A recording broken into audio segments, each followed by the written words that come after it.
Hello guys, may bago nga tayo ngayon. Ito yung Boya o Mic D from JG Superstore. So ito yung gamit natin ngayon guys.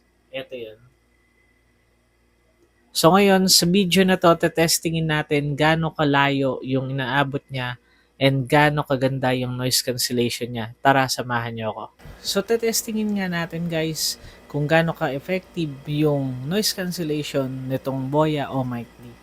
So, sisimulan natin siya guys ng naka-off yung noise cancellation and then i-on natin tapos kakabitan natin ng windshield. Tingnan natin kung effective talaga siya sa noise cancellation. So, ang gagamitin natin guys, etong fan na to para makita natin kung gaano kalakas yung noise cancellation niya. So yan guys, number 1 yan, itututok natin sa mismong mic. Eto. So ayan, possible, napakalakas ng hangin yan. Ayan, dinig na dinig yun. Talaga nakatutok siya. Ito yan. Number 1 lang naman yan. So number 100 na agad natin. Try natin. Ayan yung 100. Ito yung 100. Ayan, malakas yan.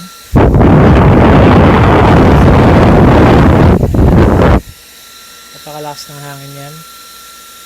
Tapos patayin natin. Ngayon naman, testing natin siya nang naka-on yung noise cancellation niya.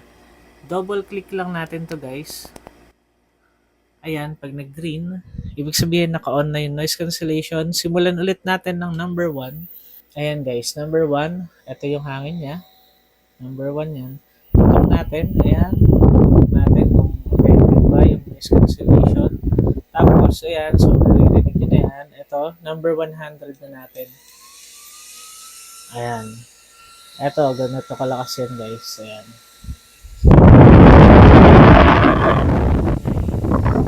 Wala na yung hangin niya dahil sa noise cancellation. Ayan siya. Tapos, yung guys, testing naman natin ngayon yung merong windshield. So, ito nga guys, nakakabit na yung windshield. Testingin natin ulit. Number 1. Ayan siya. Ito number 1. Testing natin. Ayan guys, ito yung hangin ng number 1. Testing natin. Tutok natin sa mismong wind muff or windshield niya. So, ayan siya. Ayan yung hangin. Tapos, number 100 na natin. Tignan natin kung effective talaga yung windshield or wind muff. Ayan siya, ganyan kalakas guys yung hangin. Kasi ito, testing natin. Ayan. Kaya siya. So, ayan, na-testing na natin guys. Tignan natin kung effective siya. Kayo na magsabi sa comment section. Okay guys, testing natin ngayon yung Boya mic. Kung gaano kalayo yung inaabot niya. So, ito. Lalayo ako guys. Mic check, mic check, mic check. Ito guys, mic check. Tignan natin kung hanggang saan naabot. Mic check, mic check, mic check. Rinig pa kaya ako? Ang layo na nito guys ha. Mic check, mic check. Tingnan natin kung hanggang saan naabot ang Boya mic. Eto guys, malayo na ako. Ayan oh, ang layo ko. Ang init guys. Abot kaya ako ng Boya mic? Eto guys, tingnan natin kung aabot dito. Siguro naman wala na mag-i-interview ng ganito kalayo. Tingnan natin, balik na tayo guys. Sige. Let's go back. Tingnan natin. Ang ingay yata. Okay. So guys, ito nga yung case ng Boya o Mic D. Sa case pa lang niya, kitang-kita nyo na kung gaano ka-premium. Ang ganda ng case na to guys. May bigat siya talaga and masasabi mong premium. And then, ito guys, meron siyang LED indicator na para makikita mo yung battery niya. And then, Type-C port na rin siya, kaya napakakadali niyang i-charge kasi karamihan ngayon ay Type-C na rin.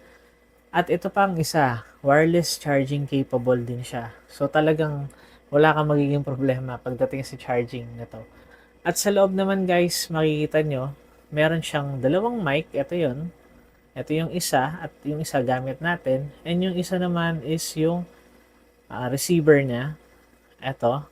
Bali, nakasuot ngayon sa phone natin. Tapos guys, papakita ko sa inyo, ito siya. Kung makikita nyo, eto guys yung pinaka-mic niya. Meron siyang clip para pwede mo isabit kahit saan. Kahit saan mo isasabit siya, pwede.